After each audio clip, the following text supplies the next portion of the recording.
Hello,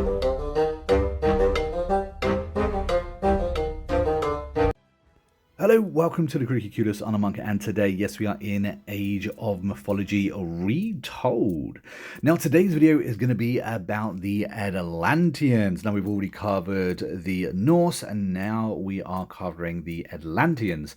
These guys are really interesting units. They play very different from all the other races in the game as well, and so I thought it'd be a really good idea to put together a little guide video on how to use them, what to look out for, what is better than the other one, and so on. Now, we do have an active and growing Discord. You can find the link for that down in the description if you want to join, if you want to find multiplayer matches, maybe you just have some questions. The link is down there in the description. Anyway, let's get stuck into the video. Let's start with Kronos and his starting abilities. Now, he has Deconstruct as his starting ability, which targets an enemy building and deconstructs it. Now, they still get those resources, but it does set them back time. It's something that I actually quite like.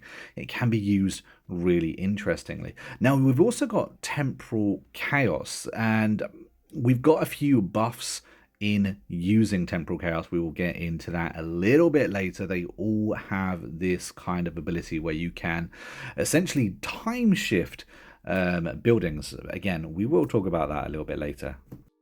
Next, we have Gaia. Now, her starting abilities are actually some of my favorite. Reason is because you have a Gaia Forest, which will grow a forest in a targeted location. Villagers will gather wood faster from these trees, and these trees actually have more wood than a standard tree as well. So when it comes to you harvesting wood, it really shouldn't be an issue for you at all. You also have channels. Gaia increases the speed of units transverse over her lush. Now, she has buildings that will grow greenery around it. You'll be able to move faster around that. Next, we have Lord of the Skies. First up, we have Shockwave, which targets a location on the map and sends enemy units flying, stunning them for a few seconds. So if you've got a big group of units that are attacking you, for instance, you can stun them, essentially giving you those extra seconds, which is bloody useful. He also has the ability where infantry units move 10% faster. All in all three Atlanteans are very strong, very competitive, and great from the get-go for different reasons. It's very hard to decipher which one is stronger than the other, because I think they all play slightly different, and they will be used very differently from the beginning. But all three are strong contenders for people that are new to this game and just want to get stuck in, because they all have abilities that are just very useful from the get-go. Now, what I like the most about these guys is actually their fourth tier, their tier 4 specs. They have two very powerful things. They have Titan of the Sun and Titans of Witchcraft. Now, the Titan of the Sun focuses on siege weapons. They have something called a Vortex, and they also have something called Mirror Towers, which basically allows you to double down on defense. Now, both Kronos and Oranos both have that ability. They both have access to Titan of the Sun. So either one of them, you could really turtle down and launch surprise attacks. We will show you both these things a little bit later. However, the other unit that I really like is a tier 3 myth unit, which is a flying unit. Now, flying units are very powerful because not every troop can actually hit a flying unit. It means they're immune to certain troops, which is absolutely bloody brilliant. Now, only 2 of the Atlanteans get to train this unit, but it is very strong, and it is a very good play to go after them early game. Now, with the Atlanteans, I think that they are the strongest race in order to build up defensive. So if you want to play very defensively, not only do they get stronger walls, which we'll show you later, they also get more towers because they have access to that sun tower as well. Now, what we talked about earlier was time shifting.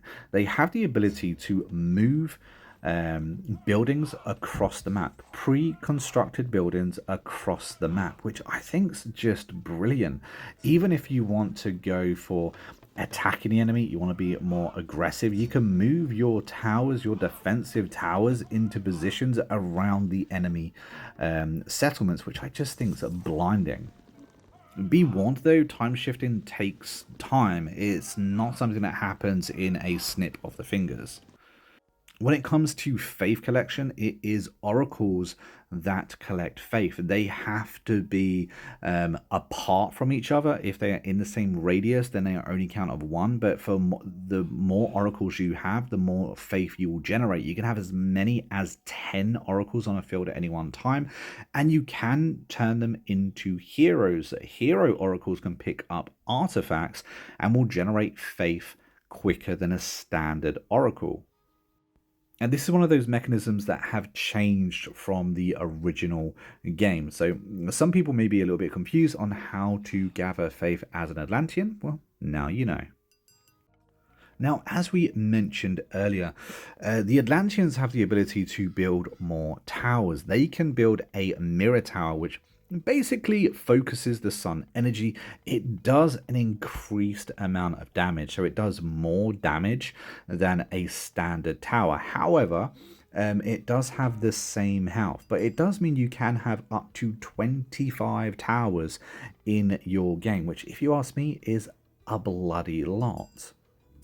Now, of course, this is a tier 3 technology, so it can take you a few minutes into the game in order to unlock these, but well worth it when you do. And as we already mentioned, they do have the strongest walls in the game. This wall has 3,000 health once fully upgraded and researched. Another thing I quite like about them is the civilians. They build a manor, not a house. Now, the manor, you only need 8 of these, not 16, which I think is really good. It means that you can get your housing down a lot quicker with the Atlanteans, and you don't have to build as many as well. However, it should be said that the civilians, the villagers, they do cost. They cost a lot of meat, and they also cost wood as well. So it's quite slower to actually get them out. I believe they actually train slowest out of all races as well. However, it is the civilians, the villagers, that will build everything for you. They build your military units, and they also build your civilian units. So they are your go-tos all around. Interesting to note though, even villagers can be turned into a hero, and they will have a greater gathering rate, as well as a little bit extra health, a little bit more damage as well. Also, when it comes to gathering your gold, your wood, farming, all this kind of stuff, you have something called an economic guild. It's here where you'll research all your different things for having, for mining better, for cutting down trees better, and such. It's definitely vital to build one, probably from the very beginning, especially if you want to be gathering these resources the quickest you can do. So yeah, have a look at that. Unfortunately, the downside with this race is that their villagers cost a lot more. They are very expensive and slow to train. However, they do come with little mules. Now, these mules means that you don't need any kind of storage, you don't need any kind of cart. The villagers literally harvest straight into their backpacks. So although they are slower to train, although they cost more to train, they do gather quicker than any other race in the game. So once you have your allotted fill of them, you're maxed out. These do count as 2, so you could only have 50 at the most. But they do gather a hell of a lot quicker than anyone else. Now, one of my favorite units that the Atlanteans have is the automatons. Now, this is a myth unit. It is a man of metal.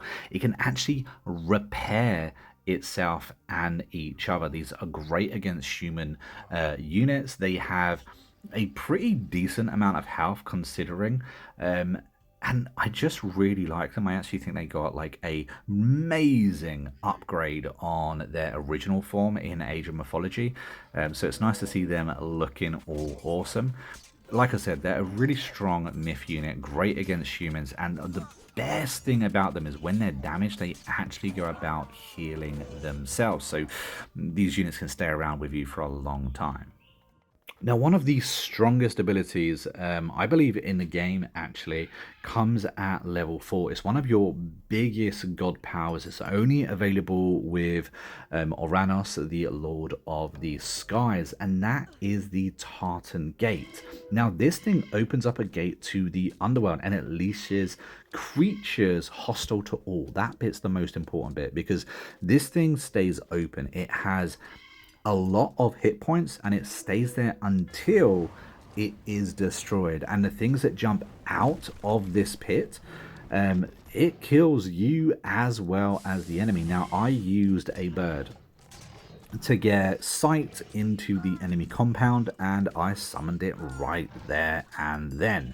And this thing will just keep going until it destroys absolutely everything. Very highly recommended to use, but be careful where you use it.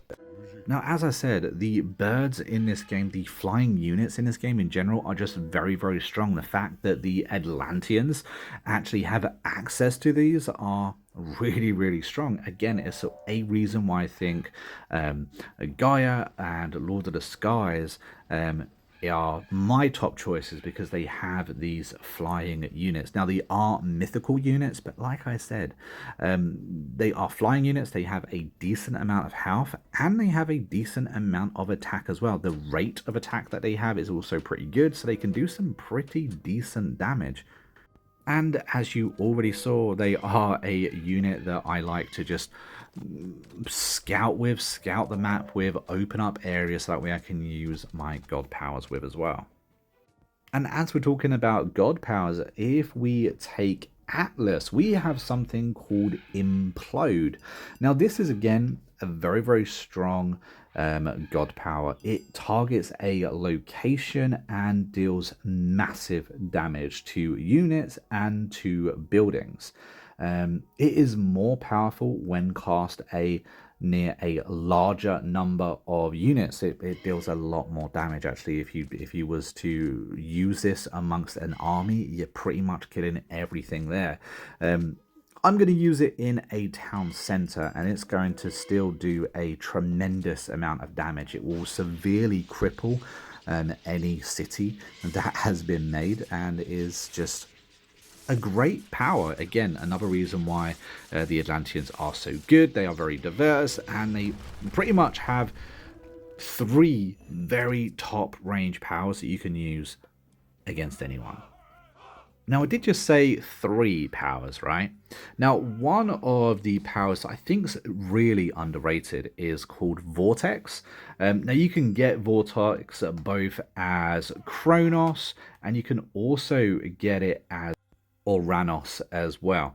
Now, Vortex will summon your entire army to wherever you click it. So once again, if you was to use a scout unit, or if you just have vision into the center of your enemy's compound, well, you're summoning every single troop that you have.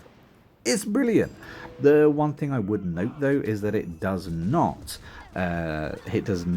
transform, or sorry, transverse a Titan. You can't use it with a Titan, which is a bit of a shame. It does have a little bit of a limitation, but this is really powerful to put your troops behind the enemy lines. But there we have it, guys. That is a guide for the Atlanteans and everything I think you need to know. If I have missed anything, please let me know down in the comments. It helps the community know better tips and guides as well. I think the Atlanteans are probably the strongest race overall. I think they are one of the easiest to use, but I do think they are a slow start. I think that they do take a little bit of getting used to if you use one of the other races, because of just how slow it is to train those villagers, how much extra they cost as well. Bit of a shame there, but overall, very strong. All 3 are great for late game, all 3 are great for early game, and I just wanted to point out that I think these guys, which is a tier 2 myth unit, bloody brilliant. If one dies, it splits into 2. I don't know about you, but I think that's cool. Anyway, I've been Monk, we've been Inquisitive Kudos, and we'll see you in the next video real soon. Until then, take it easy and happy gaming.